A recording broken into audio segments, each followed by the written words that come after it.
Muchas gracias y no se asusten, ahí estoy viendo que comentarios respecto de la cantidad de diapositivas. Es un defecto que creo que tenemos, pero insisto, me parece que el intercambio de ideas, el intercambio de diálogo en esto es más que útil y más que enriquecedor.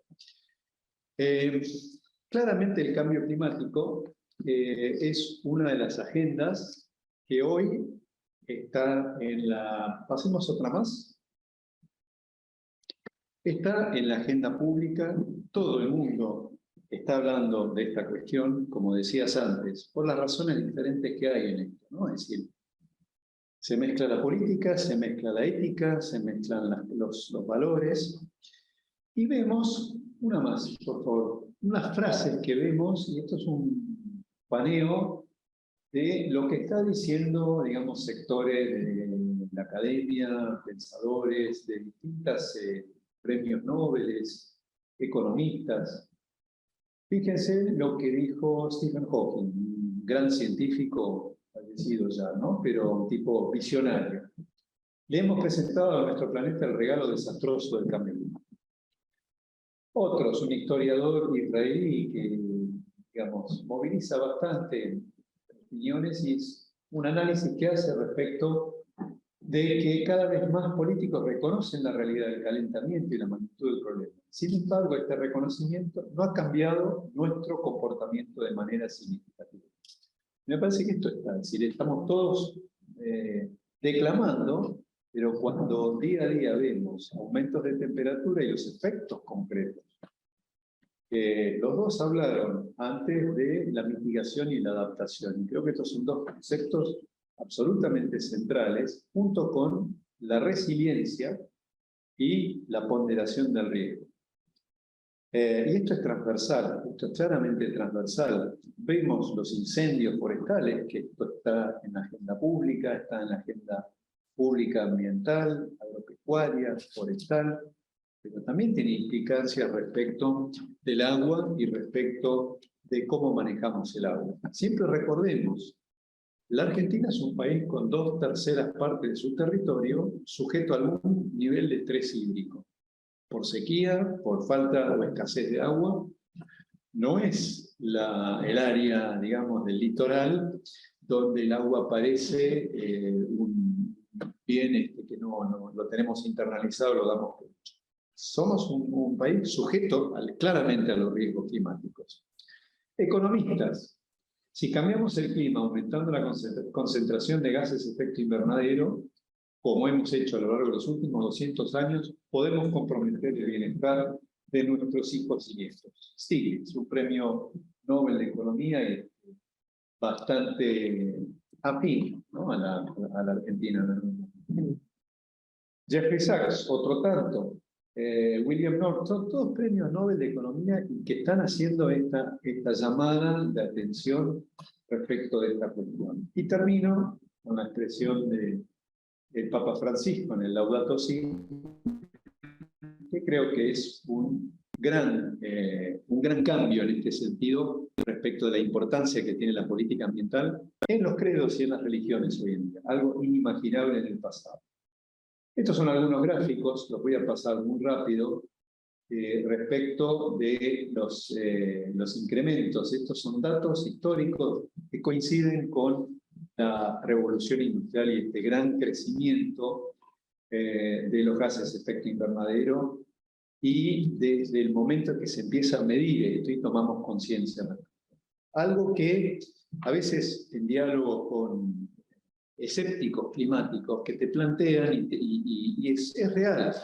Hace 50 millones de años uno tenía temperaturas muchísimo más altas en el planeta. La Antártida tenía vegetación, pero claramente estos fenómenos de origen natural no tienen nada que ver con la intensidad, la urgencia y la velocidad de estos cambios que son inducidos por el hombre. No es casualidad que hoy hablamos del antropoceno, por el efecto y por las consecuencias que tiene la actividad humana en este sentido. Pasamos un par más. 2 minutos para hacer un foco en lo que es el acuerdo marco del cambio climático, que es un poco el marco internacional que da origen a esta agenda que ha crecido, y hay que decirlo, ha crecido de manera exponencial en los últimos 15 años, 10, 15 años. A mí me tocó organizar en cierta forma una de la COP4, la Conferencia de las Partes 4 que se hizo en la ciudad de Buenos Aires en el año 98, el Pleistoceno más o menos. Sí. Y la verdad es que quienes concurrían a la COP4 en general era la comunidad científica, sectores afines a la política ambiental, a la política climática, pero mucho académico, mucho científico y funcionarios de segundo o tercer rango que tenían una conciencia desde su formación. Bueno, hoy en día, en las cumbres globales, en las cumbres del G8, del G7, del G20, los líderes del mundo están hablando de este tema como una cuestión central, vinculado a lo que decía mi compañera antes, lo que decía Ana Carolina y Matilde, respecto a la importancia de estos dos enfoques, la mitigación y la adaptación. Mitigación, y esto creo que es algo importante para plantear en este sentido. El acuerdo marco que se firma en el año 92, que es el punto de partida de la diplomacia y de la institucionalidad climática internacional, parte de 2 o 3 criterios que, a partir de los cambios en la economía, en la sociedad global, han ido variando en este sentido. Primero, es un acuerdo marco sobre un bien global y un bien común global, plantea algunas metas, la pregunta es respecto a la responsabilidad, y aparece una diferenciación en este convenio marco respecto de los países desarrollados versus los países en vías de desarrollo o subdesarrollados, con este concepto de las responsabilidades comunes pero diferenciadas. De alguna manera, la lógica del acuerdo marco del cambio climático global plantea que la responsabilidad recae mucho más en quienes se han industrializado primero y son quienes han disparado este fenómeno del cambio climático global. Después una serie de roles respecto de la ciencia, respecto de la seguridad alimentaria, cuestiones que marcan este hito. Sigamos un par más adelante. Pasemos por alto esto. No los voy a aburrir con estos gráficos, van a quedar acá. ¿Qué es lo que pasa después? Pasemos a uno sobre el Acuerdo de París. Un poco más abajo. Bueno, el Protocolo de Kioto. Voy a hacer una pequeña referencia a esto porque fue un ensayo de incorporar economía, un valor de mercado a los gases de efecto invernadero y generar incentivos para la reducción de emisiones. Anduvo bien, desde cierta óptica, hasta que yo creo que con el Protocolo de Kioto pasó algo. En determinado momento, en un mercado que funcionaba en las márgenes, funcionaba para generar una reducción de emisiones con la lógica de que dónde es más eficiente hacer una inversión determinada para reducir emisiones, en un país desarrollado o en un país en vías de desarrollo. El costo efectivo es mucho más efectivo y tiene más sentido hacer esa inversión, por ejemplo, para un cambio tecnológico en Ecuador, en Argentina, en Sudáfrica, respecto de hacer algo similar, mucho más marginal, en países desarrollados donde el costo-beneficio es mucho menos.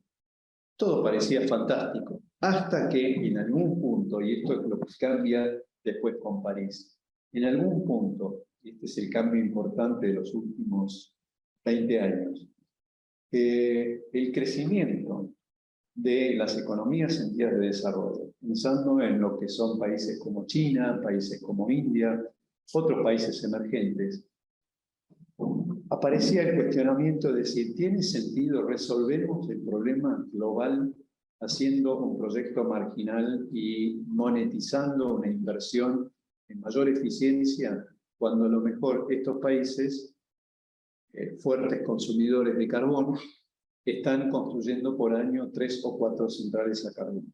Evidentemente, este contraste de lógicas llevo a decir hay que pensar la cuestión de otra manera. También, en este sentido, pasemos más adelante, otro más, déjalo ahí. Empieza a aparecer esta cuestión de las responsabilidades comunes pero diferenciadas, pero cómo manejar esto en un mundo en donde esta diferencia de países desarrollados y países en vías de desarrollo empieza a desdibujarse, básicamente con la fuerte aparición de China como actor global en este sentido. Y es así como llega en el 2015 al Acuerdo de París, que es una suerte de instancia, no sé si superadora es la palabra, pero es una instancia que viene a dar otra vuelta de tuerca, otra toma de conciencia respecto a la importancia que tiene el calentamiento global. Cambia el enfoque de Kioto, hay un énfasis en la adaptación, y esto también hay que decirlo. En los primeros momentos, hace 20 o 30 años, la idea era podemos reducir emisiones y con esto resolvemos el problema.